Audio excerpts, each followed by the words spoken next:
Tiklo sa Caloocan ang dalawang itinuturong suspect sa magkakasunod na pang-hold up. Tunghayan sa aking pagtutok.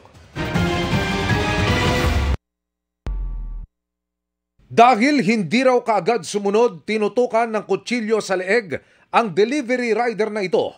Napilitan ang biktima na iwan ang kanyang motorsiklo. Saka naman pumasok ang ikalawang suspect at hinalugog ang mga naiwang gamit ng biktima. Nangyari ito sa area ng Caloocan kamakailan at ayon sa Northern Police District. Isa ito sa mga mapangahas na pang-hold up na kabilang sa halos 70 robbery hold-up incidents.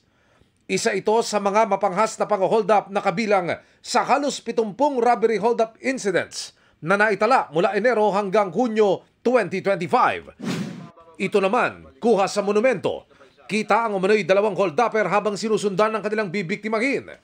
Tandem nga sila, no?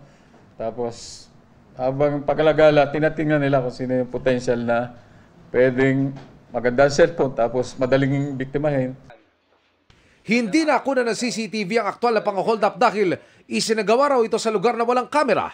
Pero ayon sa 25 anyos na teacher at sa 13 anyos na estudyanteng kasama niyang biniktima, tinutukan din sila ng dalawang suspect. Ang nasa isip ko na lang, ibigay yung gamit. Kasi may nakita po akong patalim siya kabaril. Tinangay ang smartphone ng teacher, pati ang sa kasama niyang estudyante. Di po ako makalaban kasi ba po pag lumaban pa po ako, po nila ako nun. Kagabi, nadakip ng Special Operations Unit ang dalawang suspect. Na-recover sa kanilang isang kalibre 38 baril.